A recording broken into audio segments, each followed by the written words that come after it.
E aí pessoal, tudo bem? Sou o professor José Wesley. Nessa aula nós vamos falar sobre a classificação de materiais. Esse é um dos principais tópicos da matéria, por quê? Porque é bastante frequente em prova. Estatisticamente, a maioria das questões e dos concursos que acontecem dessa matéria vão de fato ter questões de classificação de materiais. Então cai bastante. Vale a pena a gente dominar esse assunto aqui também, tá bom? Pessoal, classificar materiais. Se eu desse o conceito de classificação para vocês aqui, já seria muito útil, porque já caiu também em prova o conceito. Quando a gente pensa numa lista de materiais que a organização possui. Então imagine aí, o órgão que você vai trabalhar tem lá uma lista de materiais, uma bateria de materiais ali catalogados, né, listados. Podemos dizer que alguns materiais estão de consumo, outros são de natureza permanente, materiais com finalidades variadas na organização. Tem matéria-prima, tem produto acabado, tem vários materiais. Beleza. Aí, se eu colocasse, por exemplo, digamos que tivesse um material C, um material... Vamos mudar a letra aqui. C não. Imagine o material 2, 4 e 7. Imagine aí que eu falasse para você, olha, tem um material 2, 4 e 7. Aí você, tá, mas eu não sei que material é o 2, 4 e 7. Calma, é só um exemplo. Imagine que eu chegasse para você e falasse, olha, material 2, 4 e 7, eles três pertencem à classe A. Então tá aí, eu usei uma classificação. Você agora, imagine que não sabe quem é A, você não sabe que classe é essa, classe A. Você também não sabe que é o material 2, nem o 4 e nem o 7. Mas uma coisa você já poderia afirmar nesse momento.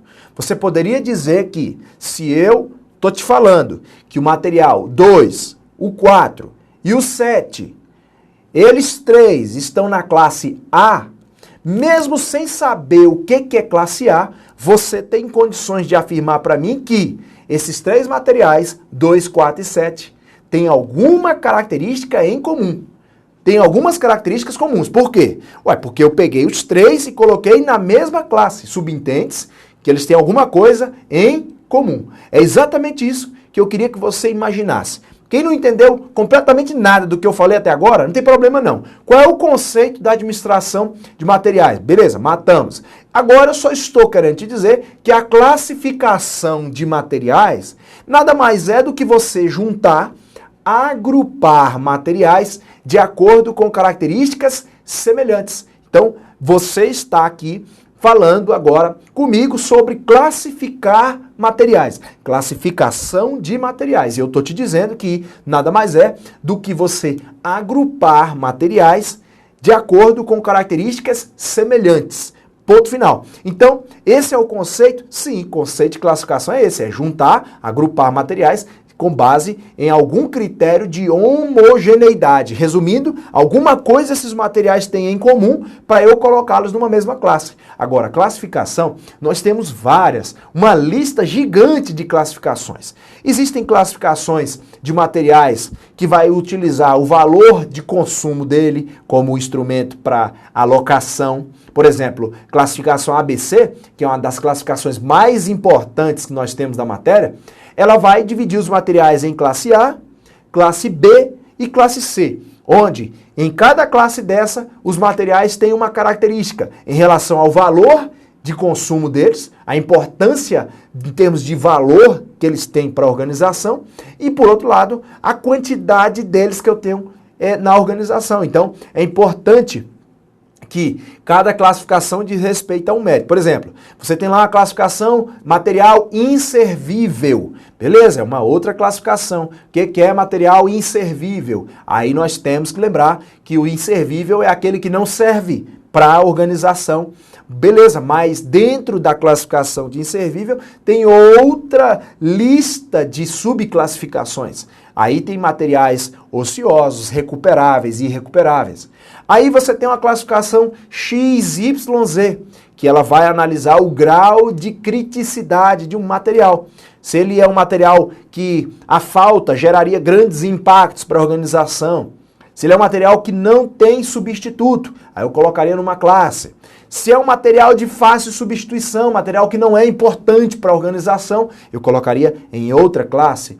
Então, resumindo, tudo que a gente falou até agora é para quê? Só para te dizer que a classificação de materiais é o agrupamento de materiais, é a reunião de materiais com base em características semelhantes. É muito tranquilo, é só o conceito da classificação de materiais. Vamos lá, dá uma olhadinha no slide. Então tá aí, ó, classificação de materiais. Se você examinar, tá escrito aí, ó, processo imprescindível dentro da administração, que tem como objetivo ampliar o nível de controle dos materiais da organização, ou seja, procedimento que facilita o sistema de gestão. O Viana, por exemplo, ele vai falar que a classificação deve respeitar 3 atributos. Nós vamos falar quais são esses 3 atributos, mas por enquanto você vai lembrar que classificar materiais, classificação é o agrupamento de materiais, é o agrupamento de materiais com base em algum critério de homogeneidade. É o agrupamento de materiais com base em algum critério de homogeneidade. Beleza? Então, essa é a análise aqui que se tem desse conceito. Vamos para o que interessa, então. Está na tela para vocês, que é isso. Abrangência, flexibilidade e praticidade. Esses são os 3 atributos da classificação de materiais. Está aqui, ó. 3 atributos conforme a visão de João José Viana. Viana, que é um dos nomes aqui da nossa literatura de ARM. Então, tá aí, ó. Abrangência, flexibilidade e praticidade. São 3 atributos que podem ser cobrados na tua prova. Então, atenção para um detalhe aqui. Quando a gente está falando de atributos da classificação de materiais, você tem que entender primeiro o que seria atributo. Atributo seria, em resumo aqui, característica que aquela classificação de materiais tem que ter. Então, atributo seria a característica da classificação aqui.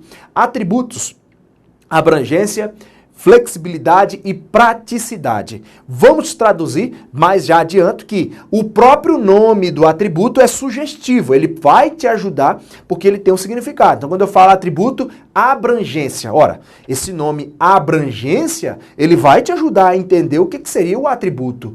Abrangência. As classificações devem permitir a informação de um material de modo mais abrangente possível. Então, quando eu falo de classificar um material, pelo atributo abrangência, essa classificação deve me permitir compreender o máximo de informação desse material que seja útil. É claro que, do ponto de vista técnico, eu preciso mesmo conhecer os materiais que compõem a organização. Então, classificá-los tem que respeitar o atributo abrangência. Fora isso, esse atributo abrangência também pode significar a necessidade de que as classificações, elas incluam todos os itens que compõem a organização.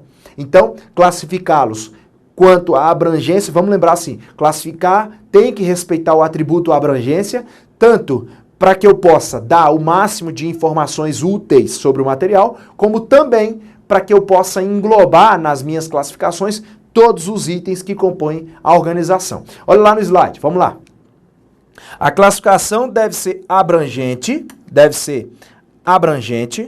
tá aí, o suficiente para abordar aspectos físicos, financeiros e estruturais, pois todos são essenciais em um sistema de classificação. Então tá aí, tem que me dar as informações que são necessárias dos materiais abrangentes. As classificações devem ser abrangentes. Outro atributo que nós temos também é o atributo flexibilidade, que ele também vai trazer um nome um tanto sugestivo. Quando eu falo flexibilidade, eu preciso que vocês compreendam que as classificações, elas devem permitir interfaces interrelacionamento entre elas. Elas devem atender às demandas da organização.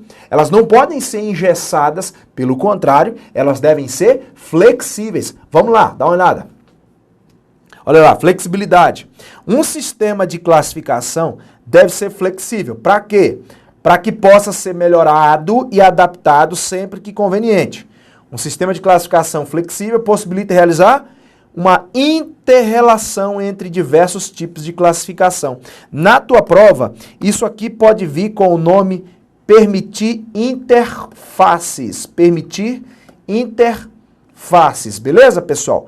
Perfeito. Aí vem, por fim, praticidade. As classificações devem ser algo fácil, devem ser simples o suficiente para não demandar maior desgaste do administrador. Até porque, veja só, qual é o propósito da classificação final? É melhorar?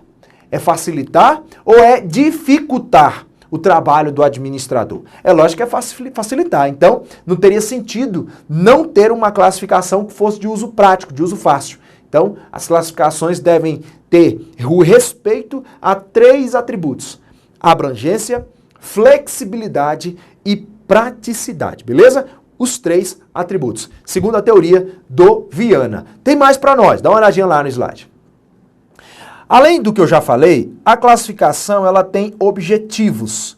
Há, na teoria, temos que saber de fato na teoria quais são esses objetivos e também no lugar de objetivo podem vir como fases do processo de classificação, tá? Vou colocar objetivos ou fases do processo de classificação de materiais.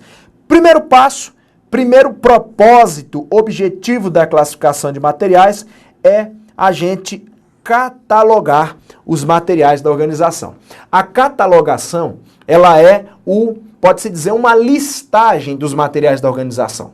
Catalogar é a gente arrolar os materiais. Que palavra feia, mas entenda. Arrolar quer dizer listar os materiais da organização. Exatamente. Então, catalogação é um objetivo da administração de materiais? Exatamente. Catalogar é você listar, é você arrolar os materiais. Vamos lá no slide, dá uma olhadinha. É o levantamento dos materiais existentes da organização, conjunto de dados relativos a todos os materiais que há na organização, visando o quê?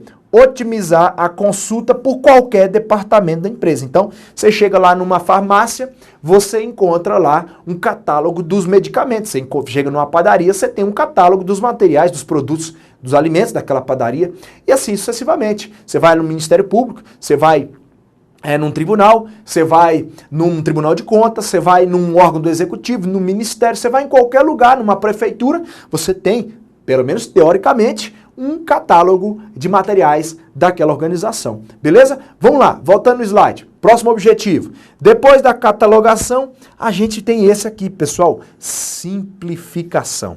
É o processo que busca identificar quais são os itens que estão em duplicidade. Como assim? Duplicidade.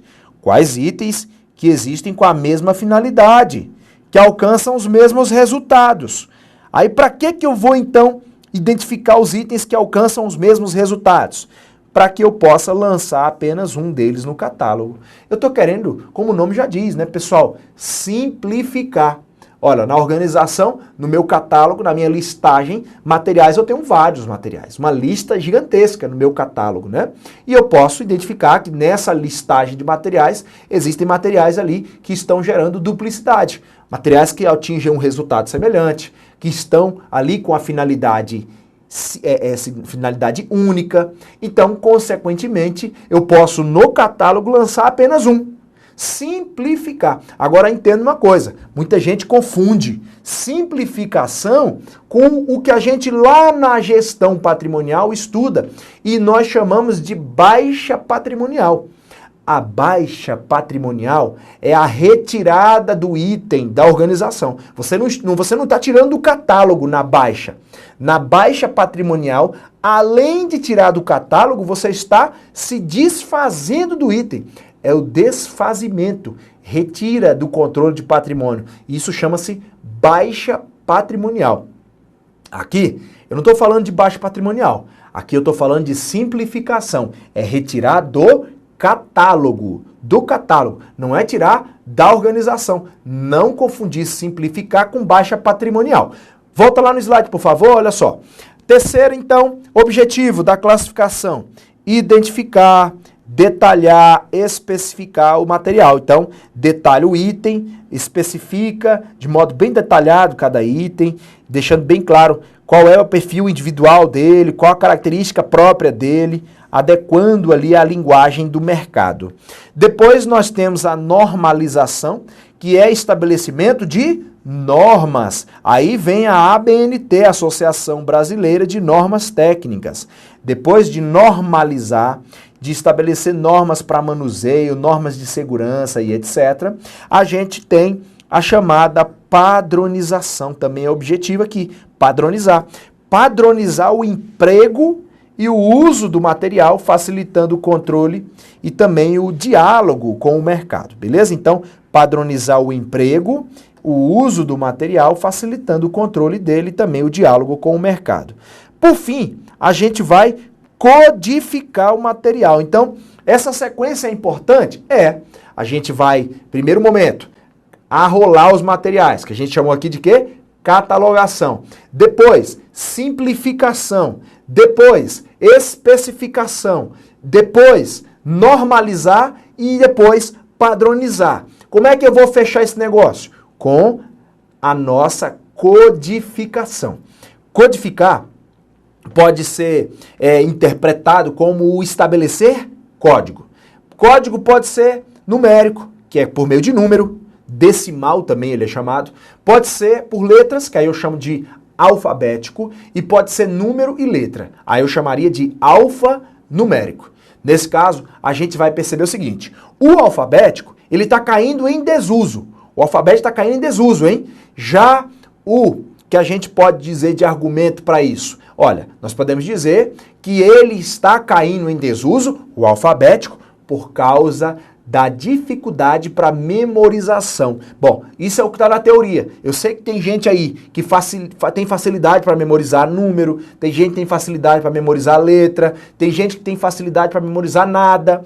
Beleza, mas a título teórico, falou de classificar materiais, a catalogação e inclui a chamada a catalogação começa, a lista que nós temos de classificação de materiais, de objetivos da classificação, a catalogação começa e a codificação termina, não é isso?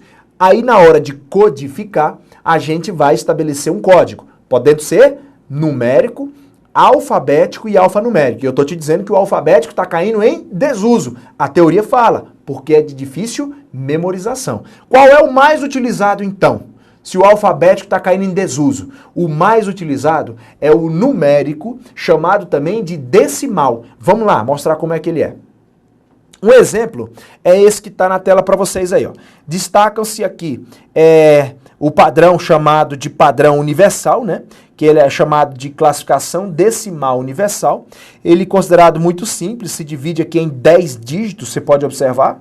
São 10 dígitos, sendo os 2 primeiros para falar do grupo, os 2 subsequentes para falar da classe e os outros 6 para falar de identificação do item. Então, especificidade individual do produto vai ser aqui esses últimos 6.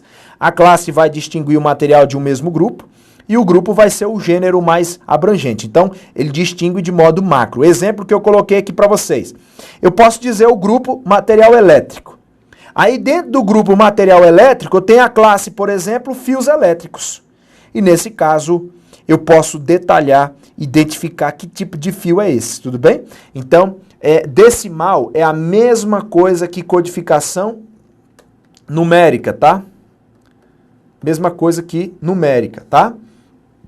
Show de bola. Então, tá aqui para continuar, complementar nossa aula. Eu trouxe aqui de curiosidade para vocês algo que já caiu em prova também, que é a chamada classificação FSC, que é a classificação federal de suprimento. Classificação federal de suprimento. O que ela faz? Ela se parece bastante com essa classificação aqui, ó, que é a de 10 dígitos. Ela vai ter um diferencialzinho pequeno, que é porque ela vai ter agora 11 dígitos, 11 algarismos. Aqui eram 10. E aqui ela vai ter 11 por quê? Porque ela inclui o chamado subgrupo. Aqui nós temos grupo, classe e identificação, não é? Nessa chamada decimal universal? Pois é, aqui nós vamos ter 11 porque inclui o subgrupo, tá? Então, vai ter grupo? Vai. Vai ter classe? Vai. E identificação também. Acrescenta o quê? Subgrupo. Por isso que deu mais um dígito, deu 11 dígitos. Falou na prova Classificação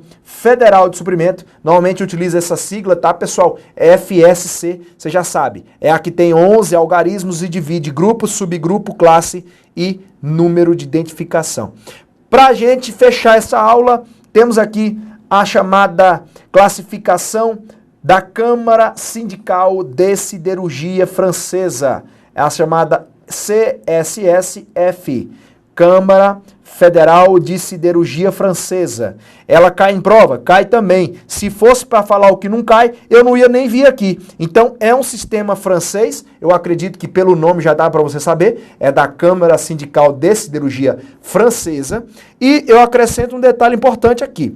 Ela vai dividir os materiais em normalizados e específicos. Então, quando eu falo de um material dividido em normalizados e específicos, você tem que saber que é da Câmara Sindical de Siderurgia Francesa, é a classificação deles. Divide material normalizado e específico. Como é que seria isso aí? Bom, a grosso modo, eu acho que o nome também vai te ajudar. Porque quando eu falo, por exemplo, de um parafuso, de um prego, quando eu falo de um parafuso e de um prego, você vai perceber que o parafuso que, de repente, está parafusando essa mesa que a gente está aqui utilizando para a gravação da aula, pode ser o mesmo parafuso que está também na iluminação ali, na lâmpada, que pode ser o mesmo que fixou talvez a câmera que tem aqui dentro, que é o mesmo também que de repente utilizaram numa cadeira dentro de sala de aula. Então, o que eu estou querendo dizer com essa resenha toda aqui? Que o parafuso é um material normalizado. Por quê? Porque não tem uma aplicação, uma aplicabilidade exclusiva. Ele não tem uma aplicabilidade estreita. Pelo contrário, o parafuso tem uma ampla aplicabilidade. Você tem uma utilização dele em vários contextos. Agora, se eu encontrasse aqui sobre essa cadeira, sobre essa mesa aqui, um cartucho para impressora, laser tal, marca tal, você concorda comigo que era um cartucho exclusivo para aquela impressora? Exatamente, então ele é um material que não é normalizado, ele é um material específico. É muito fácil essa classificação da Câmara Sindical de Siderurgia Francesa. Ela vai dividir os materiais em normalizados e específicos. Então, ampla aplicabilidade, normalizado. Aplicabilidade estreita, limitada, então, específico. Vamos lá para o slide, dá uma olhada. Normalizados são aqueles materiais que têm ampla aplicação, ou seja, não são específicos para uma máquina ou equipamento. Exemplo aqui, lâmpada, parafuso, roscas. Já os específicos são materiais com aplicabilidade específica, limitada. E nesse caso, eu coloquei aqui o cartucho para impressora a laser, um exemplo, né? Então, tá aí, pessoal. Essa é a parte inicial da nossa classificação de materiais. Temos que, no próximo passo, falar dos tipos de classificação. Agora nós só falamos do que é a classificação de materiais, demos uma introdução acerca do conceito da classificação e também falamos dos objetivos da classificação de materiais. Falamos dos atributos da classificação de materiais. Na nossa próxima aula, a gente vai partir para os principais tipos de classificação de materiais. Um abração para vocês, bons estudos, até mais.